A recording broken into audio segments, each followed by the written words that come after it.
বুথে প্রত্যেকটা বুথে পতাকা তুলতে হবে। আর ওই দিন আমাদের দলের প্রতিষ্ঠা বার্ষিকী উপলক্ষে ভাঙড় বিধানসভা 13টা অঞ্চলে আমরা শীতবস্ত্র বিতরণ করব।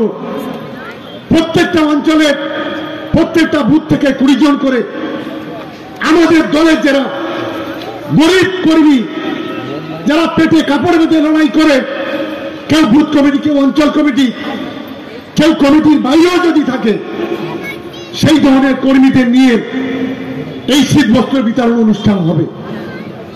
সকলকে দায়িত্ব নিয়ে করার জন্য আমি অনুরোধ করব।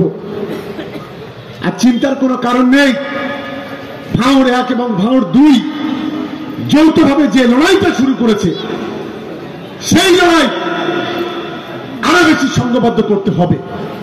আরেকটা কথা আমি ভুলে যাচ্ছিলাম, আরেকটা নাটক শুরু হয়েছে বাংলায়। একজন হেরো সাংসদ অর্জুন সিং, সিংটা ভেঙে গেছে, আমাদের পার্থভূমির সিংটা ভেঙে দিয়েছে গত লোকসভাতে। বলছি বিরোধী দলনেতার উপর আক্রমণ করতে পারে কারা? বলছে বাংলাদেশের জঙ্গিরা। আর মমতা বন্দ্যোপাধ্যায় তার নাকি প্ল্যানিং করছে। আরে ভাবতে তো লজ্জা লাগে।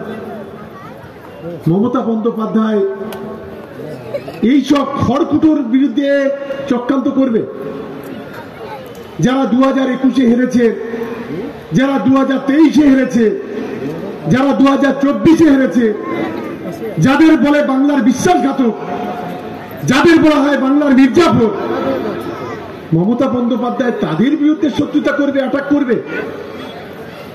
মমতা বন্দ্যোপাধ্যায় কি এতই অসুবিধা হয়ে গেছে? বাংলার মানুষ যাদেরকে চেনে না, যদি কেউ বলে, ওর নামটা জিজ্ঞাসা করে, বলে ও তো মির্জাফর, তার বিরুদ্ধে মমতা বন্দ্যোপাধ্যায়কে চক্রান্ত করতে হবে। আসলে এরা একটা মনোরোগ হয়ে, এদের রোগটা এমন জায়গায় চলে গেছে, এটা সে কি